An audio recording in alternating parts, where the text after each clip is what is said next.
अच्छी और सच्ची खबरों में सबसे पहले बात महाकुंभ की कर लेते हैं। 13 जनवरी से शुरू होने वाले महाकुंभ को लेकर कुंभ नगरी में जबरदस्त रौनक है। साधु संतों से लेकर श्रद्धालुओं से संगम नगरी गुलजार है। साधु संतों में कई हठ योगी बाबा भी हैं। ये वो संत हैं जो किसी संकल्प को लेकर कई वर्षों से ऐसा तप कर रहे हैं, जिसके बारे में जानकर आप भी हैरान रह जाएंगे। क्या आप सोच सकते हैं कि कोई वर्षों से हाथ ऊपर की ओर उठाए खड़ा रह सकता है? कई वर्षों से कोई जमीन पर ना बैठता हो और ना ही सोता हो। महाकुंभ के लिए पहुंचकर भी कोई स्नान ना करे, ऐसा कोई हठ योगी ही कर सकता है।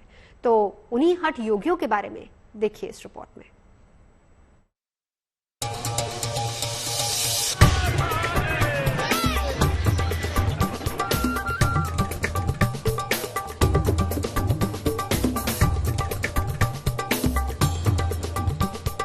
बहुत तपस्या कर रहा हूँ, मेरी गौ माता रस्सा हो जाए, मेरी गौ माता आंसू साफ हो जाए, मेरी गौ माता रो रही है।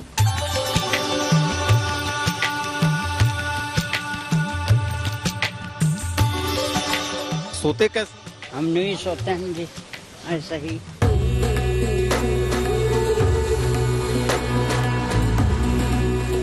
ना हम स्नान में नहीं है। हाँ। हम गुरु जी से मिलने आए। महाकुंभ के लिए एक एक कर अखाड़ों का नगर प्रवेश हो रहा है। इन अखाड़ों में एक से बढ़कर एक साधु संत शामिल हैं, जिनमें बड़ी संख्या में हठ योगी भी हैं। किसी ने वर्षों से अपने हाथ ऊपर की ओर उठा रखे हैं, तो कोई अपना पांव जमीन से ऊपर उठा ही नहीं रहा। महाकुंभ में स्नान का बड़ा महत्व होता है, लेकिन आप ये जानकर हैरान रह जाएंगे कि संगम नगरी में एक साधु ऐसे भी हैं जिन्होंने दशकों से स्नान ही नहीं किया है। महाकुंभ का ये आवाहन अखाड़ा है, हठ योगियों का मेला। इस अखाड़े में देश भर से, दुनिया भर से जो साधु आते हैं वो अलग अलग तरह से अपनी विधाओं में निपुण होते हैं। हठ योग में निपुण होते हैं कोई हाथ खड़ा किया हुआ साधु, कोई सर पे 45 किलो रुद्राक्ष रखा हुआ साधु, कोई आजीवन लेटा हुआ साधु। हम आपको दिखाने जा रहे हैं एक ऐसे साधु से जो लगातार खड़े हैं, खड़े साधु।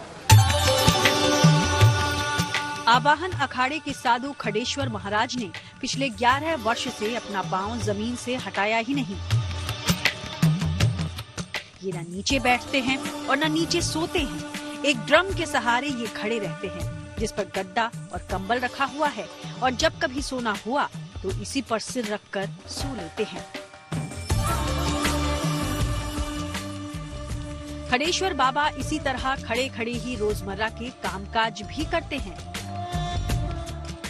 लंबे समय से खड़े रहने के चलते खडेश्वर बाबा के पैर बुरी तरह सूज चुके हैं, लेकिन अपने हट से पीछे हटने को तैयार नहीं। इनके मुताबिक ये धर्म कल्याण के लिए हठ योग कर रहे हैं और अब जीवन भर इसी तरह रहेंगे। पूरा जीवन, वैसे 12 साल के हम पूरा जीवन भर संकल्प कर रहे हैं। हमारे जो गुरु भाई लोग हैं वो बंद करते 12 साल करके बैठ जा। 12 साल करके बैठना है। हाँ। और आपका क्या संकल्प है? हमारा पूरी जिंदगी जीवन काल। अब आप इसी आवाहन अखाड़े के एक और साधु से मिलिए, जिनका बायां हाथ हमेशा ऊपर की ओर उठा रहता है।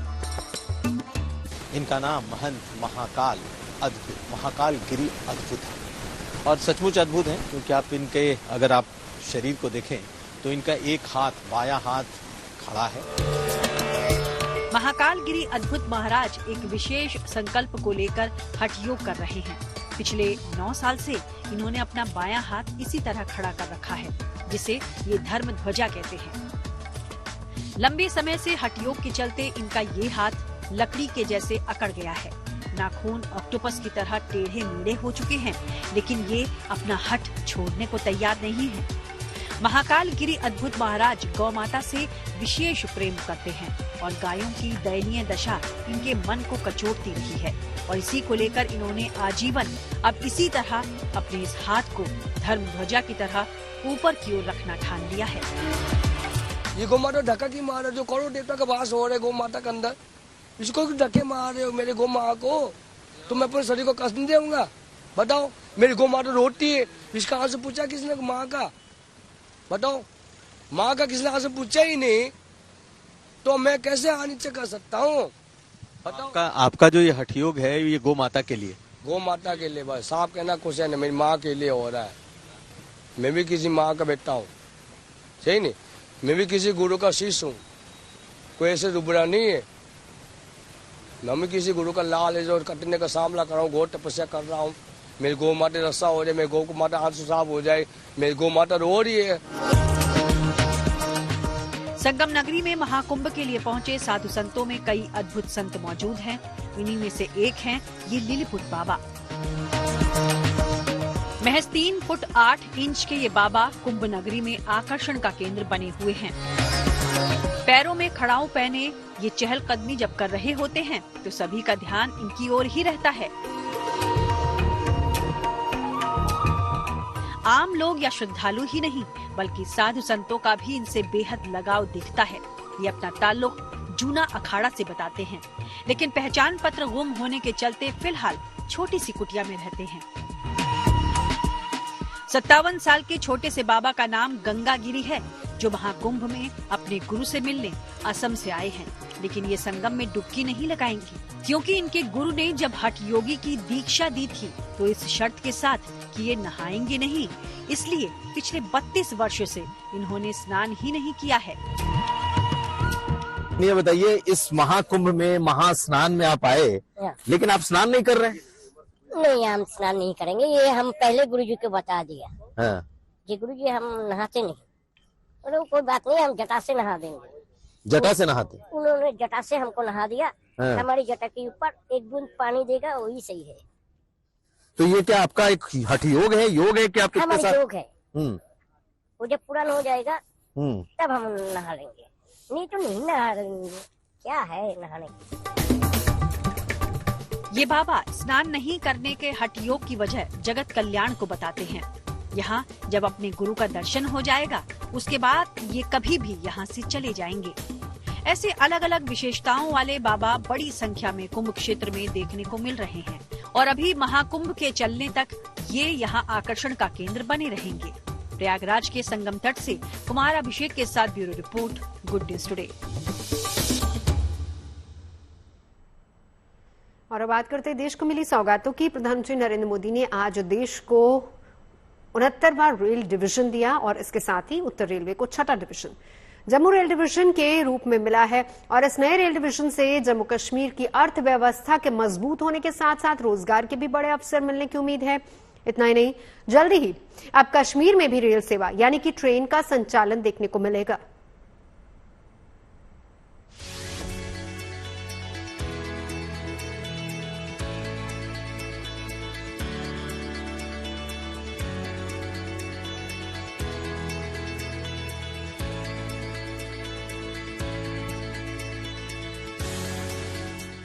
और इसी के साथ आज देश को एक नया रेलवे डिवीजन मिल गया। प्रधानमंत्री नरेंद्र मोदी ने जम्मू रेलवे डिवीजन समेत कई परियोजनाओं का वर्चुअली लोकार्पण और शिलान्यास किया। आज यहाँ करोड़ों रुपए की परियोजनाओं का लोकार्पण और शिलान्यास हुआ है। उत्तर में जम्मू कश्मीर, पूरब में उड़ीसा और दक्षिण में तेलंगाना के एक बड़े हिस्से के लिए न्यू एज कनेक्टिविटी के लिहाज से बहुत बड़ा दिन है। जिन परियोजनाओं का आज लोकार्पण और शिलान्यास हुआ उनमें जम्मू रेलवे डिवीजन की सौगात बेहद खास है। लंबे समय से लोगों को इस प्रोजेक्ट के शुरू होने का इंतजार था। इससे न सिर्फ देश के दूसरे हिस्सों से जम्मू कश्मीर का संपर्क सुधरेगा, बल्कि बुनियादी ढांचे का विकास, पर्यटन को बढ़ावा मिलने के साथ साथ यहाँ रोजगार के अवसर भी पैदा होंगे। भारत में रेलवे के विकास को हम 4 पैरामीटर्स पर आगे बढ़ा रहे हैं। पहले, रेलवे का इंफ्रास्ट्रक्चर का मॉडर्नाइजेशन। दूसरा, रेलवे के यात्रियों को आधुनिक सुविधा, तीसरा रेलवे की देश के कोने कोने में कनेक्टिविटी, चौथा रेलवे से रोजगार का निर्माण, उद्योगों को सपोर्ट। आज के इस कार्यक्रम में भी इसी विजन की झलक दिखाई देती है। जम्मू रेल डिवीजन में उधमपुर, श्रीनगर, बारामूला रेल लिंक को कवर किया जाएगा। इसके निर्माण से 742.1 किलोमीटर लंबे पठानकोट, जम्मू, उधमपुर, श्रीनगर, बारामूला, भोगपुर, सिरवाल और बटाला पठानकोट और साथ ही पठानकोट से जोगिंदर नगर ब्लॉक को भी फायदा मिलेगा। जम्मू पहले फिरोजपुर डिवीजन के अंतर्गत आता था उत्तरीय रेलवे के, लेकिन अब फिरोजपुर डिवीजन को बाइफरकेट कर दिया गया है और जम्मू अब अलग रेल डिवीजन बन चुका है। इससे यहाँ पर खासतौर पर अगर हम बात करें जम्मू कश्मीर की, जो यहाँ पर रेल का नेटवर्क जो बन रहा है, काफी स्तर पर ये एक्सपैंड हो रहा है, इसका जो है एक्सपेंशन हो रहा है, उसको मैनेज करने में, उसका प्रबंधन करने में काफी मदद मिलेगी और साथ ही में इससे यहाँ पर जम्मू कश्मीर की और खासतौर पर जम्मू संभाग की जो अर्थव्यवस्था है उसको भी बड़ा बल मिलेगा। अब जरा ये भी जान लीजिए कि आखिर जम्मू रेल डिवीजन कैसे जम्मू कश्मीर की अर्थव्यवस्था के लिए फायदेमंद होगा और यहाँ कैसे रोजगार के अवसर पैदा होंगे। जैसे भी डीआरएम ऑफिस हमारा जो बनेगा यहाँ पे, और हमारा पूरा जो एक डीआरएम ऑफिस है तो बड़ा सेटअप बनता है कि हमारी रेलवे कॉलोनी बनेगी, हॉस्पिटल बनेगा, कंट्रोल ऑफिसर्स बनेंगे। ये टोटल हमारे करीब 460 करोड़ का प्रोजेक्ट है। तो ये प्रोजेक्ट जब होगा तो यही लोकल लोग ही उसमें काम करेंगे। 460 करोड़ बजट अगर 2 साल के 1.5 साल के पीरियड में पूरा होगा तो काफी लोकल रोजगार मिलेगा और उस पैसे से आगे भी सिस्टम में जब इन्वेस्टमेंट होता है तो आगे और एम्प्लॉयमेंट जनरेशन होता है। जब करीब 500 से 600 एक्स्ट्रा फैमिली यहाँ रहेंगी तो वो जो इन्वेस्टमेंट करेंगी सिटी में, जो एक्सपेंडिचर होगा उससे भी लोकल लोगों को एम्प्लॉयमेंट मिलता है। जब ऑफिस बनेगा तो यहाँ पे गाड़ियाँ भी हायर होंगी, लोकल छोटे मोटे काम भी डेवलप होंगे, यहीं से कॉन्ट्रैक्टिंग होगी, टेंडरिंग यहीं से होगी। तो जो बिजनेसमैन है उनको ईज ऑफ बिजनेस भी रहेगा और यहीं से वो लोग उसको कर पाएंगे। जम्मू रेल डिवीजन के शुभारंभ से जम्मू कश्मीर का हर वर्ग बेहद खुश नजर आ रहा है। हमारे प्रधानमंत्री जी ने जिस तरह से आज जम्मू और कश्मीर को एक डिवीज़न जो है जम्मू को दिया है, मुझे लगता है कि आने वाले समय में रेल कनेक्टिविटी जो है वो गांव-गांव तक पहुंचने वाली है और दूसरा एम्प्लॉयमेंट जनरेट होगी और उसके साथ साथ मुझे लगता है कि जो छोटे छोटे हमारी जो इंडस्ट्रियल जो इंडस्ट्रीज़ हैं उनको भी कहीं ना कहीं एक स्पेस मिलेगा, क्योंकि जब कोई भी इंफ्रास्ट्रक्चर डेवलप होता है तो लोकल जो हैं उनको इस चीज़ का बेनिफिट जरूर मिलता है। कश्मीर को बाकी देश से रेल संपर्क के जरिए जोड़ने का जो सपना था वो भी अब साकार होने के करीब है। कुछ ही दिनों में जब कश्मीर घाटी शेष हिंदुस्तान के साथ और दुनिया के साथ रेल के माध्यम से जुड़ जाएगी तो मुझे लगता है एक ऐसा चमत्कार जिसे दुनिया सराहेगी और दुनिया के इतिहास में सुनहरी अक्षरों में लिखा। उधमपुर श्रीनगर बारामूला रेल लिंक यानी USBRL परियोजना की अंतिम कड़ी कटरा रियासी रेल खंड बनकर तैयार है, जिसके बाद अब जल्द ही कश्मीर देश के बाकी हिस्सों से रेल नेटवर्क के जरिए जुड़ जाएगा। खासतौर पर कश्मीर घाटी जो कि देश के बाकी भागों से रेल मार्ग से अभी तक जुड़ी नहीं थी, जल्द ही ये स्वप्न भी पूरा होने जा रहा है और कश्मीर घाटी सीधा अब देश के बाकी भागों से रेल मार्ग से जुड़ जाएगी। इसका कार्य जो है पूर्ण हो चुका है, अभी ट्रायल्स चल रही हैं और ऐसी आशा जताई जा रही है कि कुछ ही दिनों में ये जो ट्रायल्स हैं ये संपन्न हो जाएंगे और बाद में यहाँ पर रेल दौड़नी शुरू हो जाएगी पूरा कश्मीर घाटी तक। और इस पूरे रेल मार्ग में जो बड़ी बातें हैं वो है विश्व का सबसे ऊंचा रेल पुल जो कि चिनाब नदी के ऊपर बनाया गया है, जो कि पेरिस के आईफल टावर से भी ऊंचा है। तो आप समझ सकते हैं कि कितना बड़ा ये प्रोजेक्ट था। रेलवे प्रबंधन के अनुसार कश्मीर को देश के बाकी हिस्सों से रेल के जरिए जोड़ना अब तक का सबसे चुनौतीपूर्ण प्रोजेक्ट रहा। खासकर पहाड़ी क्षेत्रों में रेल की पटरी बिछाना बेहद ही मुश्किल था, लेकिन इसे भी पूरा कर लिया गया है और अब जल्द ही कश्मीर घाटी में भी ट्रेन दौड़ती नजर आएगी। जम्मू से सुनील जी भट्ट के साथ bureau report, good news today.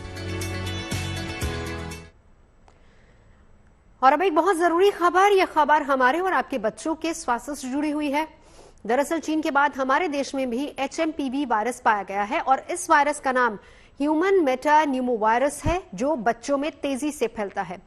अब तक इस वायरस से जुड़े 3 केस भारत में आ चुके हैं, जिनमें 2 केस दक्षिण भारत के राज्य कर्नाटक से हैं, जबकि तीसरा केस गुजरात में सामने आया है।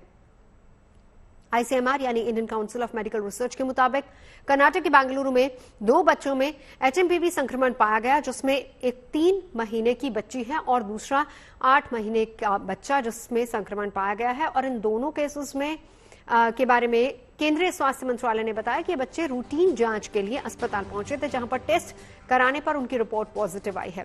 हालांकि इन बच्चों को इनका कोई इंटरनेशनल ट्रैवल हिस्ट्री नहीं है और दोनों बच्चों की हालत फिलहाल ठीक बताई जा रही है।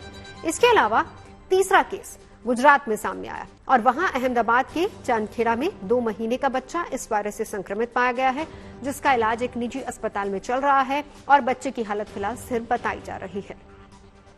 अब तक 3 केस सामने आने के बाद केंद्रीय स्वास्थ्य मंत्रालय और राज्य सरकारें भी अलर्ट हो गई हैं। हालांकि स्वास्थ्य मंत्रालय ने कहा है कि HMPV पहले से ही भारत सहित दुनिया भर में मौजूद है, ऐसे में इससे घबराने की जरूरत नहीं है। वहीं कर्नाटक के स्वास्थ्य मंत्री ने भी यही कहा है कि HMPV एक फ्लू वायरस है, जिससे घबराने की कोई जरूरत नहीं है और गुजरात सरकार में भी पहला मरीज मिलने के बाद अलर्ट है। खासतौर पर बच्चे लोगों को भी होता है और जो जिनका इम्यूनिटी कम होता है उनको इसका इन्फेक्शन हो सकता है। तो इसीलिए इससे ये कोई नया ये नहीं है कि जैसे अखबार में आया कि पहला केस है। ये पहला केस नहीं है, बहुत सारे केसेस हैं और बहुत सालों से है। तो और जिसको भी उतना सीरियस फेटलिटीज भी नहीं है इसमें। This is not a new, नया वायरस नहीं है। चाइना में जो है वो क्या है, वो उसका डिटेल्स गवर्नमेंट ऑफ इंडिया को मालूम है, लेकिन इनका जो जिसको हुआ है वो कहीं बाहर नहीं गए, इधर के लोग हैं और कहीं बाहर ट्रैवल करके इधर नहीं आए हैं। तो अभी तो we should not get worried too much. Gujarat में भी HMPV वायरस का पहला मरीज मिला है और ये अहमदाबाद से आया है। हमारे साथ अहमदाबाद नगर निगम के स्वास्थ्य अधिकारी डॉक्टर सोलंकी, उनसे बात करते हैं। डॉक्टर सोलंकी, ये जो केस है अहमदाबाद में कहाँ से मिला और किस तरह से वायरस की पुष्टि हुई है, कहाँ का केस है और कहाँ इलाज चल रहा है? जी, अहमदाबाद म्यूनसिपल कॉरपोरेशन में एक प्राइवेट हॉस्पिटल है, western part of the city है।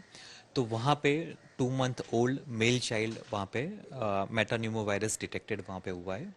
पेशेंट 24 को हॉस्पिटल में एडमिट हुआ है और 26 को ये सब इन्वेस्टिगेशन करवाए थे, उसमें मेटान्यूमोवायरस पॉजिटिव आया है।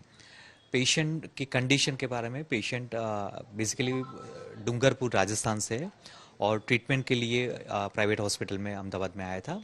इनिशियली पेशेंट को ऑक्सीजन पे रखा था और उसके बाद में पेशेंट थोड़ा क्रिटिकली डिटोरिएट हुआ था तो उसको वेंटिलेटर पे रखा था। एट प्रेजेंट पेशेंट स्टेबल है। अभी पेशेंट को आइसोलेशन में रखा है और कोई बच्चे को या कोई और कोई इन्फेक्शन ना होए, इसके लिए कॉर्पोरेशन हम लोग प्रिवेंटिव मेजर्स ले रहे हैं।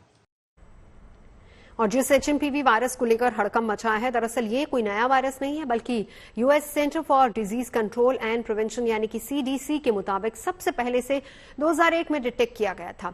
तब नीदरलैंड के वैज्ञानिकों ने इसका पता लगाया था और मौजूदा समय में ह्यूमन मेटान्यूमोवायरस से बचाव के लिए कोई टीका या वैक्सीन मौजूद नहीं है। इस HMPV वायरस ने इस वक्त चीन में हाहाकार मचा रखा है, जिसके चलते WHO यानी कि विश्व स्वास्थ्य संगठन ने इस वायरस के बारे में चीन से जानकारी मांगी है।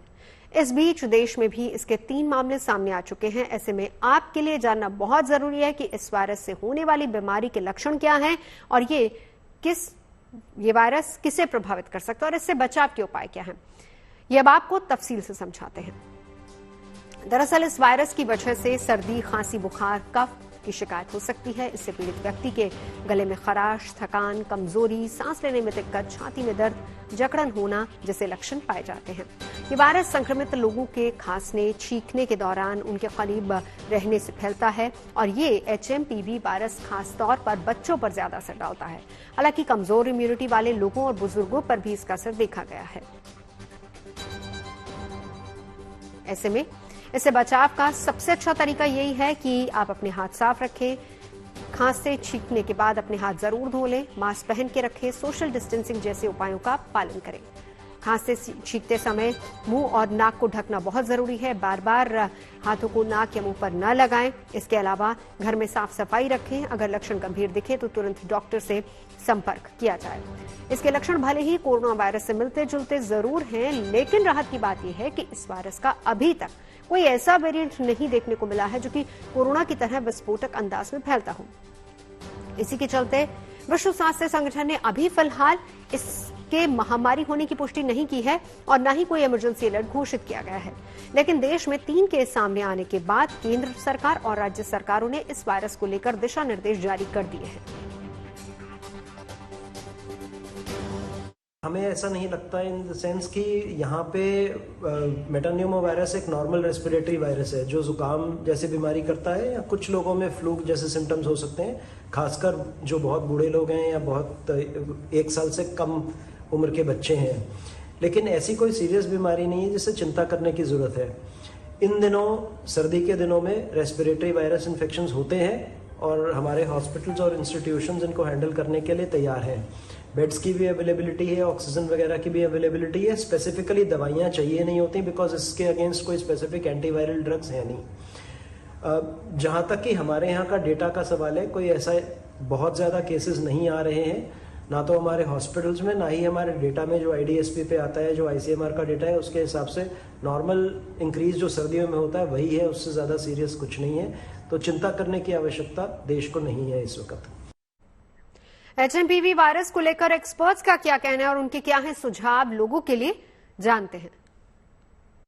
अभी तक जो डेटा है इस वायरस के बारे में वो ये कहता है कि ये वैसे फेटल जैसे कोविड-19 का डेल्टा वेव था, लेकिन इसमें जो एक्सट्रीम्स ऑफ एज हैं, जैसे बुजुर्ग लोग हैं या बच्चे हैं, उनको ज्यादा ध्यान रखने की जरूरत है क्योंकि उनमें थोड़ा सीरियस इन्फेक्शन हो सकता है। तो जो हम कोविड अप्रोप्रिएट बिहेवियर की बात करते थे कि आपने रेगुलरली हाथ धोएं, जुकाम नजला है तो लोगों से ना मिलें, या किसी को जुकाम नजला आप उससे ना मिलें, मास्क लगाएं, वो प्रिकॉशंस अगर हम फॉलो करेंगे तो ये इन्फेक्शन के चांसेस हमें काफी हद तक बचाव रहेगा। रूटीन ऐसा कोई लक्षण नहीं है जो हम कहें कि ये आपको फ्लू है और ये आपको HMPV है या कोविड है।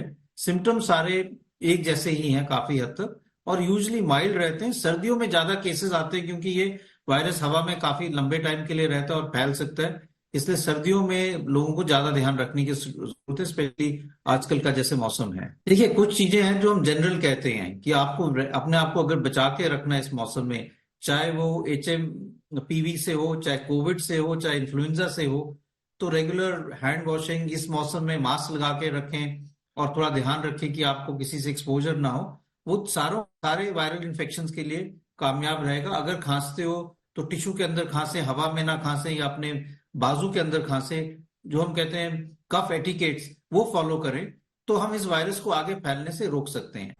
और अब से कुछ ही देर पहले केंद्रीय स्वास्थ्य मंत्री JP नड्डा ने इस वायरस को लेकर क्या कुछ कहा, वो भी आपको सुनवाते हैं। WHO ने भी स्थिति का संज्ञान लिया है और जल्द ही वो भी अपनी रिपोर्ट साझा करेंगे हमसे। ICMR, Indian council for medical research, और integrated disease surveillance programme IDSP के साथ उपलब्ध सांस संबंधित वायरस के देशव्यापी डेटा को भी समीक्षा की जा रही है और भारत में किसी भी कॉमन रेस्पिरेटरी वायरल पैथोजन में किसी भी प्रकार की वृद्धि नहीं देखी गई। देश के हेल्थ सिस्टम्स और सर्विलेंस नेटवर्क्स किसी भी उभरते हुए हेल्थ चैलेंज के प्रति क्विक रिस्पांस देने के लिए सक्षम है और तैयार है। हम स्थिति का क्लोज मॉनिटरिंग कर रहे हैं, हम स्थिति का बहुत नजदीकी से जायजा ले रहे हैं और हम ये कह सकते हैं कि हमें चिंता का कोई कारण नहीं होना चाहिए। स्वास्थ्य विभाग इन सारी बातों पर नजर रखे हुए। तो चलते चलते रुक करते हैं रामनगरी अयोध्या का। जनवरी का महीना चल रहा है और रामनगरी अयोध्या में एक बार फिर से जश्न की तैयारियां हैं क्योंकि रामलला की प्राण प्रतिष्ठा की पहली वर्षगांठ का शुभ अवसर करीब आ रहा है। अवधपुरी में 1 साल पहले 22 जनवरी के दिन रामलला की प्राण प्रतिष्ठा हुई थी, लेकिन इसकी पहली वर्षगांठ इस साल 11 जनवरी को मनाई जा रही है। राम सिया राम सिया राम सिया राम, राम सिया राम सिया राम सिया राम, जय श्री राम जय जय श्री राम। रामनगरी अयोध्या में एक बार फिर धूमधाम से भव्य उत्सव होने वाला है। और हो भी क्यों ना, आखिर पावन मौका जो है, रामलला के प्राण प्रतिष्ठा के 1 साल पूरे होने की वो शुभ घड़ी आने ही वाली है। 1 साल पहले यानी 22 जनवरी 2024 को नवनिर्मित राम मंदिर के गर्भगृह में रामलला के नए विग्रह की प्राण प्रतिष्ठा की गई थी। लेकिन इस बार प्राण प्रतिष्ठा के वर्षगांठ का उत्सव 22 जनवरी को नहीं बल्कि 11 जनवरी को मनाया जाना तय हुआ है। इसकी वजह है भारतीय काल गणना यानी कि हमारा पंचांग के मुताबिक बीते साल 22 जनवरी 2024 के दिन पौष शुक्ल द्वादशी की वो अनुपम तिथि थी जब मंदिर में रामलला की प्राण प्रतिष्ठा हुई थी। लेकिन इस साल पौष शुक्ल द्वादशी की तिथि 22 जनवरी को नहीं बल्कि 11 जनवरी को पड़ रही है। लिहाजा प्राण प्रतिष्ठा का 1 साल पूरा होने पर अवधपुरी में पौष शुक्ल द्वादशी को प्रतिष्ठा द्वादशी उत्सव मनाया जाएगा। ये उत्सव 11 जनवरी से शुरू होकर 13 जनवरी तक चलेगा। मंदिर ट्रस्ट की ओर से देश विदेश के साधु संतों को आमंत्रित किया जा रहा है। समारोह में मुख्य अतिथि के रूप में यूपी सीएम योगी आदित्यनाथ को न्योता भेजा गया है, जिसे उन्होंने स्वीकार कर लिया है। 11 जनवरी को सुबह 10 बजे सीएम योगी आदित्यनाथ रामलला का अभिषेक और पूजन अर्चन करेंगे। इस दौरान अयोध्या में रामलीला मंचन सहित कई धार्मिक और सांस्कृतिक कार्यक्रम भी होंगे। 3 दिनों तक चलने वाले समारोह को लेकर मंदिर ट्रस्ट की ओर से तमाम इंतजाम किए जा रहे हैं। वे लोग जो बीते साल प्राण प्रतिष्ठा समारोह में शामिल नहीं हो पाए थे, उन्हें भी निमंत्रण भेजा जा रहा है।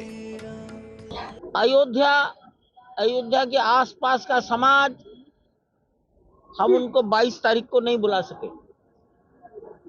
ऐसे समस्त संतों की, गृहस्थों की के नाम लिखे जा रहे हैं।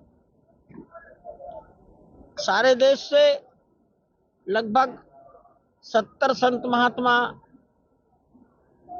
हमने सूची बनाई है। प्राण प्रतिष्ठा की वर्षगांठ के मौके पर अयोध्या में एक बार फिर आस्था का ज्वार उमड़ेगा। भजन कीर्तन करते साधु संतों के साथ आम श्रद्धालु रामलला का गुणगान करते नजर आएंगे। मंदिर प्रांगण में पूरे 3 दिनों तक बधाई गान की तैयारी है। राम नाम की धुन में रमने वाले भक्तों के लिए ये किसी सुनहरे अवसर से कम नहीं है। Banbir Singh, Ayodhya, good news today. खबरें सच्ची होनी चाहिए, अच्छी खुद ब खुद लगती हैं। Navjot Randhawa signing off. आप सुनते रहिए गुड न्यूज, देखते रहिए गुड न्यूज।